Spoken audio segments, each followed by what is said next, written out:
He moves forward, eyes intense, as though he's determined to make his point. He wants to understand what cruelty means. Kelly's sister asked me about our intimate life at the grocery store. It's one thing to have your friends laugh every time I enter a room, but another to realize my girlfriend has been sharing every private moment like a relationship influencer. Hi, I'm Pete. Fixing leaks never bothered me. After 6 years as a plumber, I've seen every mess imaginable. My work friends love to tell outrageous stories about difficult clients and disastrous jobs. But personal matters? Those stay private. Megan would often joke about my quiet, blue-collar nature when we started dating. You're like those strong, silent types from romance novels, she'd say, resting against me on the couch. I'd kiss her forehead and stay quiet, making her laugh harder. We've been together for 18 months now. My tools are scattered around the apartment, and her psychology textbooks fill the shelves. She's in the second year of her master's program, always discussing trust and communication. It's only later that the irony hits me. The night begins as usual. I come home covered in pipe grime, my boots muddy from a flooded basement job. Megan's making pasta, dancing to pop music through her headphones. She flashes her usual smile as she wrinkles her nose at me. My work clothes smell awful, but she never complains. Rough day? She asks, while stirring the sauce, glancing over her shoulder. Just a burst pipe in some guy's wine cellar, I tell her. I kick off my boots and head for a shower. Perfect timing, she says. Tanya and Kelly want to video chat in 20. It's girl talk. I leave her laughing with her friends and head to the shower. Normally, these nights end with us curled up on the couch, and she tells me about the drama in her friends' lives while I pretend to keep up. But tonight is different. I spot Megan's phone on the coffee table. The screen is still lit, and my hand hovers over it, unsure. Suddenly, I see a message that makes my stomach sink. OMG girl, spill everything about last night with Pete. Megan's in the shower now, as she always is after me. The water runs steadily through the walls as I scroll through her group chat. My chest tightens with each new message. Details, private moments, things I whispered to her in the dark, now dissected with laughing, crying emojis and OMG so cute reactions. Then I see a message from Tanya. But what about the thing he said during... She continues, saying how Pete seems so much more romantic than Brad. My hand shakes. 2 nights ago, I told Megan how I fell for her the moment I saw her smile across a crowded bar, how her laugh made everything brighter. These were words meant for her alone. The bathroom door creaks open, and I quickly drop the phone. Hey babe, did you order dinner yet? Megan pads into the living room, her hair wrapped in a towel. She freezes when she sees my face. What's wrong? She asks. Your phone lit up, I say, my voice hollow. I saw the messages. The color drains from her face. She glances at her phone and back at me. Oh, that's it? Heat rises in my throat. You've been sharing everything about us with your friends, Pete. She grabs her phone and holds it to her chest. It's not what you think. Not what I think. I rise from the couch and pace the cramped living room. You told them about our first time together? About what I said when we... My voice cracks. Those moments were supposed to be ours. God, you don't understand, she says, running her fingers through her damp hair, her voice rising. My friends and I share everything. We always have. It's how we process things. And what are we processing? I ask sharply. What's there to process about our private moments? She follows me into the kitchen. We were talking about relationships, and it came up naturally. Tanya was asking for advice about Mike. I don't want to hear about Tanya and Mike, I snap, gripping the counter. This is about us, about trust. Trust, Pete, come on, she says, stepping closer. Her voice softens. Baby, they love you. They're always saying how lucky I am, how sweet you are. Stop! I pull away. That makes it worse.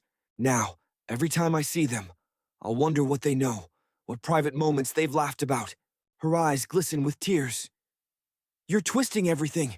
It's normal girl talk, not some big betrayal. Everyone shares relationship stuff. Being what? I ask, my voice edged with frustration. Sorry if I don't want our intimate moments turned into group chat entertainment. She wipes her eyes. You share stuff with your work friends about burst pipes and flooded basements. I press my palms into the counter edge. That's not about special moments. Not about things meant to stay between us. Pete, please, she pleads, her voice cracking. You're making this into something huge when it's not. My friends help me understand things. We work through stuff. Work through what? I ask quietly. What's so complicated about us that you need a focus group? Not for me, she says, her voice final. I'm going to bed. I can't talk about this anymore tonight. I turn and walk to the bedroom, the door closing with a soft click behind me. Through the wall, I can hear her pacing the living room, probably updating her friends about our argument. Later, I lie in bed, staring at the ceiling. The couch springs creak as Megan settles in for the night. I need space, time to process how many of our private moments have become public entertainment. Every secret, every vulnerable moment replays in my mind, now tainted by unseen observers. Am I overreacting? The question circles in my mind like a vulture. But every time I close my eyes, I see message bubbles filled with my private moments, followed by crying, laughing emojis. I can already picture the faces of her friends at our next game night, knowing everything. Once trust is broken, it spreads like cracks in glass. And I wonder if any of our moments were ever truly just ours. It's been 3 days of silence now, and I feel it crawling through the apartment like a chill. Pete moves around like a ghost, only speaking when necessary. My stomach tightens every time he walks by, his eyes sliding away like I don't exist. I try to carry on as usual, but tension buzzes between us like static electricity. Every time my phone buzzes, his jaw tightens. Tanya wants the details of our fight. Nothing to tell, I type back, curled up in my office chair at work. He's being dramatic. The group chat explodes with supportive messages. Men are so weird about privacy. Mike was like that at first, too. He'll get over it. They're right. Everyone shares relationship stuff. Pete just needs to grow up. But doubt gnaws at my stomach. During quiet moments between client sessions, I catch myself staring at old photos on my phone. Pete and me at the beach, at his sister's wedding.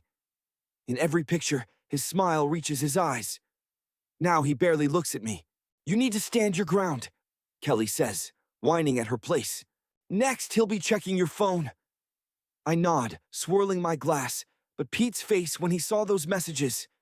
It's controlling behavior. Tanya chimes in. Classic red flag. My phone lights up with another group message. I silence it. At home, Pete cooks dinner in silence. The chicken sizzles in the pan, filling the kitchen with the scent of herbs and garlic. We eat, watching TV, the laugh track emphasizing our own quiet. I reach for his hand during a commercial, but he flinches. Still mad? I ask, trying to lighten the mood. He stands and takes his plate. Tired? Can we talk about this? I follow him to the kitchen, hating the tension. He rinses his plate, shoulders rigid. Sure. Let's talk. How about I start sharing everything with my work buddies? Every detail about you, every private moment? My chest tightens. That's different, he snaps, eyes sharp. I'll tell them about your birthmark, about how you cry during certain movies, about what you like in bed. Sound good? Stop it, I say, my face flushing. You know that's not the same thing. Exactly. His laugh holds no humor. When it's your privacy, suddenly it matters, I say. The words hit like a slap. He leaves me standing in the kitchen, the bathroom door closing behind him with quiet finality. Sleep comes harder each night. I roll toward his warmth, but he stays firmly on his side of the bed.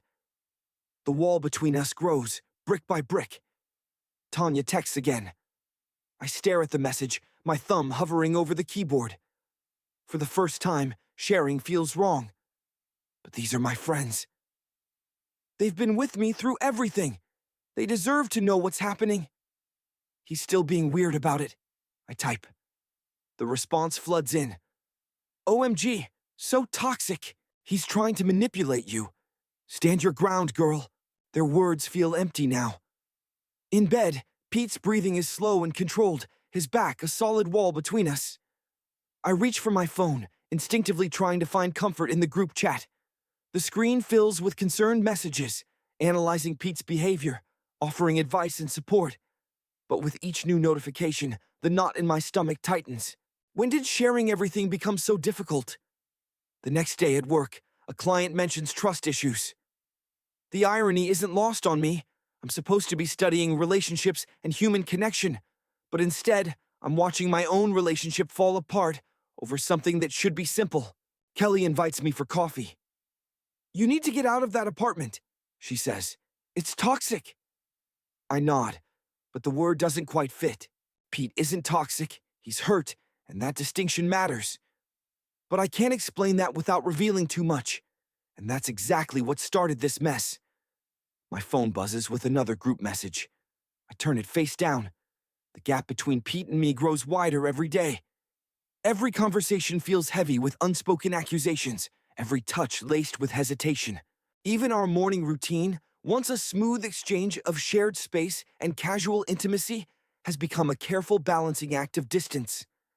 I'm learning that trust is much easier to break than to rebuild, and I'm still not sure which of us is right. A week of forced normalcy weighs on me like wet concrete. Megan tries too hard at breakfast, talking about work while I stare into my coffee, grunting in response, watching her phone face down on the table, a new habit she thinks I haven't noticed.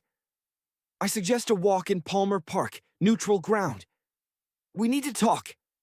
I stop at our usual bench, the autumn leaves crunching under my boots, and bring up boundaries. "I understand why you're upset," she says, twisting her hands in her lap. "But you still share details with them." Her head snaps up. "How?" "Kelly's boyfriend saw me at the gym and said he heard I was quite the romantic," she explains, her cheeks turning red. "He told me everything about what you said to me last week." I feel the memory burn. "I didn't mean to." Every conversation now feels like it could be a potential screenshot. How can I feel close to you when I'm performing for an audience? "I'll stop," she promises, grabbing my hand. "No more sharing private stuff." But her voice carries an edge of resentment, as though I'm being unreasonable, controlling. That night, we try for intimacy. Her hands slip under my shirt, but I'm too aware, too conscious of invisible eyes. I pull away, claiming exhaustion. Days blur together. I catch her texting during movies, angling her phone screen away when I glance over. At dinner with friends, inside jokes fly between her and Kelly, and my stomach churns, wondering what they're really laughing about. Work used to be an escape, but now my phone burns in my pocket, imagining Megan sharing new details with her friends. Dave notices my distraction when I nearly cross two wires. "Women," he mutters, assuming it's just normal relationship drama. I grunt in response, focusing on the circuit board, if only he knew. At home, Megan leaves her laptop open while she showers. A message notification catches my eye. "OMG, he's being so weird about the privacy thing." Still, does he think we don't all share everything? My own words about trust are thrown back at me and dissected by her friends. That night, I try explaining again. It's not about sharing, I say over takeout containers. It's about respect, about keeping some things just between us. "I get it," she mutters, pushing rice around on her plate. "I haven't told them anything private." "You told Tanya about our fight last night," I remind her. Her fork clatters. "That's different." "Everything's different when it's you doing it," I respond, my words more tired than angry. "There's always an excuse. They're my support system." Her voice rises. "You can't expect me to never talk to my friends." "There's a difference between talking and sharing every detail of our relationship," I snap. I stand, my container half full, but she doesn't want to see it. Later, I find her message history open on her iPad. Force of habit makes me scroll through, reading fresh messages discussing my controlling behavior and trust issues. Trust issues. The phrase follows me to bed. Megan slides close to seek reconciliation through touch, but her hands on my skin make me think of her friends analyzing every moment, every reaction. I roll away. Pete, she whispers softly. Not tonight. The next morning, I overhear her on the phone in the kitchen. He's different now, she says. Everything I do is wrong. I clear my throat and enter. She jumps, quickly hiding her phone in her pocket. We move through our new choreography of awkward movements and averted eyes. At work, I stare at a burst pipe, thinking how much easier it is to fix than broken trust. Water follows rules. Pressure points make sense. Relationships, however, blur everything. That evening, I try again. Can you understand why this hurts? Can you understand why I need my friends? We're speaking different languages now, and every word gets lost in translation. In bed, I remember how she used to share funny stories about her day, her face pressed against my chest. Now, every story feels filtered, rehearsed, as though she's already shared the good version with her real audience. Trust, once broken, leaves wounds too deep to ignore, and I'm starting to wonder if they'll ever heal. Over several weeks, every buzz of my phone triggers Pete's cold stare. I've moved my daily calls with Tanya to lunch breaks at work, hidden our group chat behind a book club name, and started deleting messages immediately. The sneaking around makes me angry. These are my friends, not some dirty secret. Let me see your phone, Pete says one night, hand extended. Excuse me? I ask. Show me you're not still sharing everything with them. No, I snap, clutching my phone tighter. You don't get to control who I talk to. His laugh comes out sharp. Right, because I'm the controlling one, not the person treating our relationship like a reality show for her friends. Stop it, I say, my voice shaking.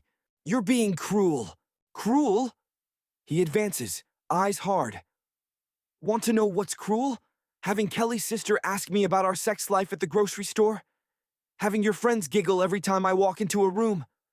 Finding out my girlfriend's been broadcasting every private moment like some kind of relationship podcaster. Tears burn my eyes. You're twisting everything. Am I? He says, grabbing his phone and opening WhatsApp. Here's what I said to my buddy Mike. Hey man, Megan does this thing in bed where she... Stop! I snatch at his phone. What's wrong? His voice drips with sarcasm. I thought sharing intimate details was normal. Isn't that what you said? That's different, and you know it. Yeah, it is different, he says, pocketing his phone. Because I didn't actually send anything, unlike you. I retreat to the bathroom, hands shaking. Tanya answers on the first ring. He's getting worse, I whisper. He's threatening to tell his friends private stuff about me. Oh my God, honey, that's emotional abuse. The word hangs heavy in my chest. Is it abuse? Pete's words pierce deeper with each day, but something about that label feels wrong. At home, silence stretches between us like taffy. Pete checks my phone when he thinks I'm sleeping. One morning, I catch him scrolling through my iPad, his face dark. Find anything good to control me with? I snap. Just more proof that you can't stop yourself. He tosses the iPad onto the couch. 3 new messages to Tanya about our fight yesterday. Real private stuff. They're my friends. They're your audience, he retorts, grabbing his keys. I'm done performing. The door slams, and I sink onto the couch, fingers flying over my phone. He's being impossible, I type to the group, acting like I've betrayed him. Their responses flood in. Dump him, major red flags. You deserve better. But their words feel empty now. In quieter moments, doubt creeps in. When did sharing everything become so automatic? Why does keeping secrets from Pete feel more natural than keeping them for him? The next morning, his voice is cold over coffee. I saw your messages about me being abusive. My mug freezes halfway to my lips. I never said that. No, your friends did, he says. And you agreed. His eyes lock onto mine. Is that what you really think? That setting boundaries is abuse? You're not setting boundaries, I shoot back. You're controlling me. He stands, anger in his eyes.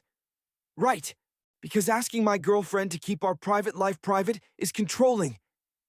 Tell me, Megan, what exactly am I controlling? Your right to humiliate me. Your freedom to let your friends dissect every intimate moment. Stop making it sound so accurate, I snap. He backs away. You want to talk about control? How about how you've made me second guess every moment between us? How I can't be vulnerable anymore because I'm wondering which friend will hear about it first. The truth in his words stings, but admitting it feels like betraying my friends. They've been there through everything. They're my support system, my sounding board, my enablers. A small voice whispers, I can't do this anymore. Pete says quietly, I can't be intimate with someone who sees me as content for group chat entertainment. That's not fair, I say. No, he agrees. It's not. 2 days later, I'm packing boxes while Pete's at work. Tanya and Kelly help. Their chatter fills our once shared space as they sift through the remnants of our relationship like critics at a show. You're better off, Kelly insists. He was too controlling. Even now, part of me wonders if he overreacted.